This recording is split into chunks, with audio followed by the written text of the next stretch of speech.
We asked for it, and boy, you got it. Your reaction on people's policies being canceled on the top of this show. Here's Cynthia's story. Lost mine, self-employed. I had insurance for the better part of 30 years, always paid for it myself. For the first time ever, I will be completely uninsured on January 1st. I simply cannot afford the higher premium.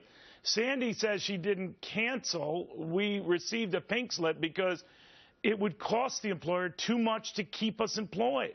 Anna says D.C. backed itself into a corner. Being politically correct got them politically screwed. Thought the site's rollout wasn't pretty. Today, hearing about it got downright ugly. The WhiteHouse.gov website says if you want to keep the health insurance that you've got, you can keep it. And now they're being told they can't. That's a lie. Those issuers were grandfathered in 2010, and they're choosing to make a different decision. Do you understand that they don't want you to succeed? You don't have to answer that question. The president says you can't keep it. Why are you saying you can? I don't understand. We've gone through 44 votes, 48 votes now, of you trying to dismantle this legislation. You call that cooperation? I don't. Will the gentleman yield? I don't call that cooperation. You're asking a question. Right. No, the gentleman's time has expired. It's redundant. Dr. Price. I've heard it for 4 years. So we are asking people to call and talk to a person who's accessing the same website that we're encouraging our constituents not to use because it's not working right. I told you we would release the numbers in mid-November. Okay, I'll take that as you don't want to answer the question. Okay, that went well.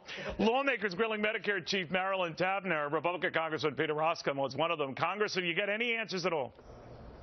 Neil, the answers were a bunch of mumbo-jumbo, frankly. The question that I posed was President Obama in June of 2009 said if you like your doctor, you get to keep him. If you like your health plan, you get to keep that.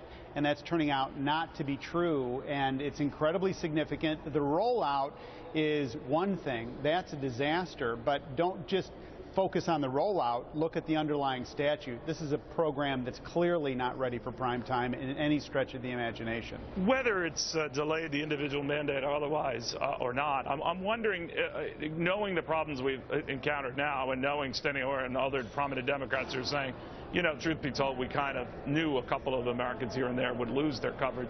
Do you think it ever would have passed? The legislation would have gotten any further than it did? Well, I think there would have been a more robust debate. Remember, this became orthodoxy for the Democratic Party. This became something that was jammed through when Harry Reid had 60 votes. They weren't able to go back and do any remedies or any changes on it once Scott Brown won his election and the threshold dropped below 60. So you're in a situation where it has become orthodoxy. They've been unwilling to negotiate. And the irony is they're really not suffering. The country is suffering, and it's not ending well. Do you think, though, that it was deceit on their part, or they just didn't appreciate the realities of the marketplace, that if you promise a lot and you want to cover a lot, you shouldn't be surprised if the premiums go up a lot, or if you have to switch out of a policy, you're going to pay much more than a lot? I'm convinced that this is a White House that has been used to things being true because they say they're true, and it just doesn't work out like that. So think about the similar situation with the stimulus and all of the promises about economic growth that were going to come, and of course that didn't happen. And now the White House says you can actually lower these premiums by enhancing this coverage, and it's all economic nonsense. And so now it's coming to fruition. And look, this is the same group, Neil, that just a couple of weeks ago declared overwhelmingly clearly that nope, it's ready for October 1st. You don't have a thing to worry about. Just hustle along.